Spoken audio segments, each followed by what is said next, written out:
ভাইটি ভণ্টিহঁত, আজি মই তোমালোকৰ আগত এটা খুব সুন্দৰ নীতিশিক্ষামূলক সাধুকথা ক'বলৈ ওলাইছোঁ দেই।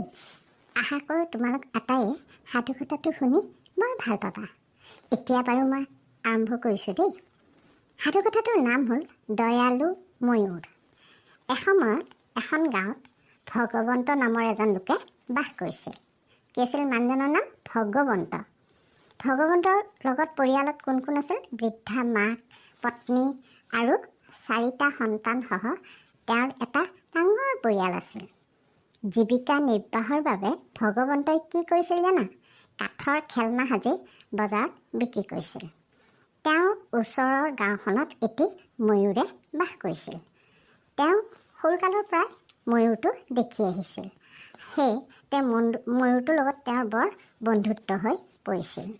যেতিয়াই ভগৱন্তৰ মন বেয়া হৈছিল, তেওঁ ময়ূৰটোৰ ওচৰলৈ গৈছিল আৰু ময়ূৰটোৱে নাচি বাগি তেওঁৰ মনত আনন্দ দিছিল। এদিন ভগৱন্তই খেলনা বিক্ৰী কৰি চহৰতে ফুৰা চকা কৰি আছিল।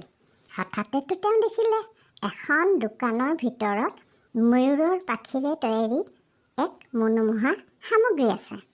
বস্তুটোৰ জিলিকনি আৰু সৌন্দৰ্যই তেওঁক বৰ মোহিত কৰি তুলিলে।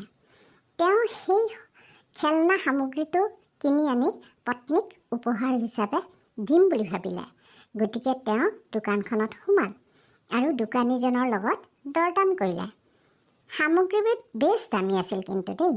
চিনাকি দোকানীজনে ক'লে, ভগৱন্ত দা, এই বস্তুটো ময়ূৰৰ পাখিৰে তৈয়াৰী, সেইবাবে ইয়াৰ খৰচটো বহুত বেছি, গতিকে এইটো দামো বেছি, গতিকে মইতো আপোনাক দামটো ইমান কমাই দিব নোৱাৰোঁ, বেয়া নাপাব দেই। ময়ূৰৰ পাখিবোৰ কিমান ধুনীয়া আৰু কিমান দামী সেই কথা ভগৱন্তই তেতিয়াহে উপলব্ধি কৰিলে। তেওঁ ইমান দিনে তাৰমানে ময়ূৰৰ পাখি সম্পৰ্কে দাম যে আছে সেই কথাটো নাজানিছিল। তেওঁ ময়ূৰৰ পাখি বিক্ৰী কৰাৰ সিদ্ধান্ত ল'লে, যাতে তেওঁ বহু টকা উপাৰ্জন কৰি ধনী হ'ব পাৰে। কথাটো ভাবিয়েই ভগৱন্তৰ বৰ ফূৰ্তি লাগিল। লগে লগে তেওঁ সেই ময়ূৰটো লৈ মনত পৰিল। সেই ময়ূৰটো যিটো ময়ূৰক তেওঁ বন্ধু পাতিছে, তেওঁ ময়ূৰ বন্ধুৱে সেই সময়ত সহায় কৰিব পাৰিব বুলি ভগৱন্তই ভাবিলে যে এই ময়ূৰটোৱে নিশ্চয় মোক সহায় কৰিব পাৰিব। সেই বুলি ভাবি তেওঁ ময়ূৰটো বিচাৰি গ'ল। তেওঁ গৈ গৈ এটা শিল এচটাৰ ওপৰত বহি পেলাই ভাগৰি লাগিল। অলপ পিছতো ময়ূৰটোক তেওঁ লগ পালে। ময়ূৰটোৱে বহু বিৰতিত ভগৱন্তক দেখি বৰ আনন্দিত হ'ল। ভগৱন্তই তেওঁৰ ভৱিষ্যত ব্যৱসায়ৰ বিষয়ে চিন্তা কৰি আছিল। ময়ূৰটোৱে ভগৱন্তক সুধিলে, কি হ'ল ভগৱন্ত দা, ইমান চিন্তিত যেন লাগিছে যে? ভগৱন্তই উত্তৰ দিলে, ময়ূৰ ভাই, মই কিছু জটিল সময় পাৰ কৰি আহিবলগীয়া হৈছে। লাহে লাহে মই বৰ হতাশ হৈ পৰিছোঁ। চহৰত বিক্ৰী কৰিবলৈ কিছুমান খেলনা সাজিছিলোঁ, কিন্তু এই খেলনা সামগ্ৰীবোৰ কিনিবৰ কাৰণে বনাবৰ কাৰণে কিছু টকাও আনৰ পৰা ধাৰলৈ লৈছিলোঁ, কিন্তু সেইবোৰ বেছি মই ধাৰ সুজাবই নোৱাৰোঁ দেখোন। ইফালে এতিয়া মোৰ বন্ধুজনে ধনখিনি ঘূৰাই দিব লাগে বুলি কৈ আছে। মইতো বাৰু কেনেকৈ এতিয়া ধনখিনি পৰিশোধ কৰোঁ? ক'ত পাওঁ পইচা? তাত ধাৰেই মাৰিম নে নিজৰ পৰিয়ালকেই খুৱাম? এই কথা শুনি ময়ূৰটোৰো বৰ দুখ লাগিল আৰু সুধিলে, বাৰু এই ক্ষেত্ৰত মই তোমাক কিবা সহায় কৰিব পাৰিমনে? তেতিয়া ভগৱন্তইতো মনতে ভাবি আছিল ময়ূৰটোৱে কিবা ক'ব বুলি। এতিয়া লোভতে কি কৰিলে, ভগৱন্তৰ ময়ূৰটোক ক'লে যে তুমি যদি তোমাৰ ধুনীয়া পাখি কিছুমান মোক দিয়া, তেতিয়াহ'লে মই এই বিপদৰ পৰা উদ্ধাৰ পাব পাৰোঁ।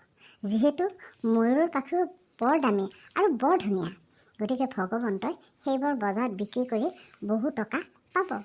তেতিয়া তেওঁ সেই সকলো ঋণ পৰিশোধ কৰি পৰিয়ালকো ভৰণ পোষণ দিব পাৰিব। তাকে শুনি ময়ূৰটোৰ বৰ আনন্দ লাগিল। আনন্দৰে সি সন্মতিও দিলে, কাৰণ তাৰ বন্ধু হয় ন ভগৱন্ত। আৰু ভগৱন্তক তাৰ পাখি কেইটামান কাটি লৈ যাবলৈ ক'লে। ময়ূৰৰ উত্তৰত ভগৱন্তই কি কৰিলে জানা?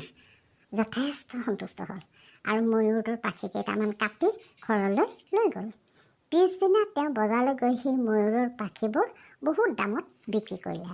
বিক্ৰী কৰি তেওঁ সেই পোৱা টকাৰে পৰিয়ালৰ বাবে দামী দামী কাপোৰ কিনিলে, খাদ্য কিনিলে, মিঠাই কিনিলে। এনেকৈ বিনা কষ্টৰে তেওঁ বহুত ধন উপাৰ্জন কৰিব পাৰিলে। আৰু তেতিয়া লাহে লাহে কি হ'ল জানা? এনেকৈ কৰোঁতে তেওঁ বহুত টকা পালেতো, গতিকে তেওঁ এতিয়া লাহে লাহে অলপ এলেহুৱা ধৰণৰ হ'ল আৰু কাম কৰি প্ৰায় কামবিলাক কৰা বন্ধই কৰিলে। তাৰমানে কি এলাহ কৰি কৰি কাম কৰে। তেওঁ ভাবিছিল যে যিহেতু তেওঁৰ হাতত যথেষ্ট টকা আছে, গতিকে তেওঁৰ আৰু কাম কৰাত ইমান এটা লাহে লাহে কাম কৰিলেও হ'ব আৰু ইমান আৰু খৰধৰ নাই। কিন্তু কম দিনৰ ভিতৰতে লাহে লাহেতো ভগৱন্তৰ গোটেইখিনি টকা শেষ হৈ গ'ল। আকৌ পৰিয়ালটো দৰিদ্ৰত পৰিল। তেতিয়া চতুৰ ভগৱন্তই আকৌ এইবাৰ ভাবিলে যে ময়ূৰটোক আকৌ পাখি খুজিম মই। কিছু দূৰত ময়ূৰটোক দেখা পাই তেওঁ আকৌ দুখ লগা ভাও ধৰিলে। ময়ূৰটোৱে বহুদিনৰ মূৰত ভগৱন্তক দেখি আনন্দিত হ'ল। তেওঁ কি যে তোমাৰ ইমান দুখৰ কি হৈছে বাৰু তোমাৰ বন্ধু সুধিলে। সৰল ময়ূৰটোক তেওঁ মূৰ্খ বনাই কি কৰিলে জানা?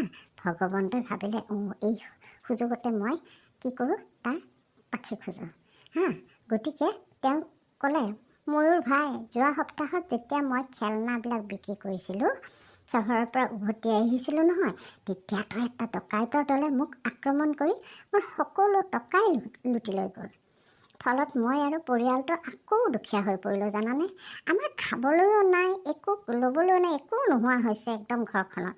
যদি তুমি মোক আকৌ তোমাৰ পাখি কেইটামান দিয়া তেন্তে মোৰ বহুত সহায় হ'ব।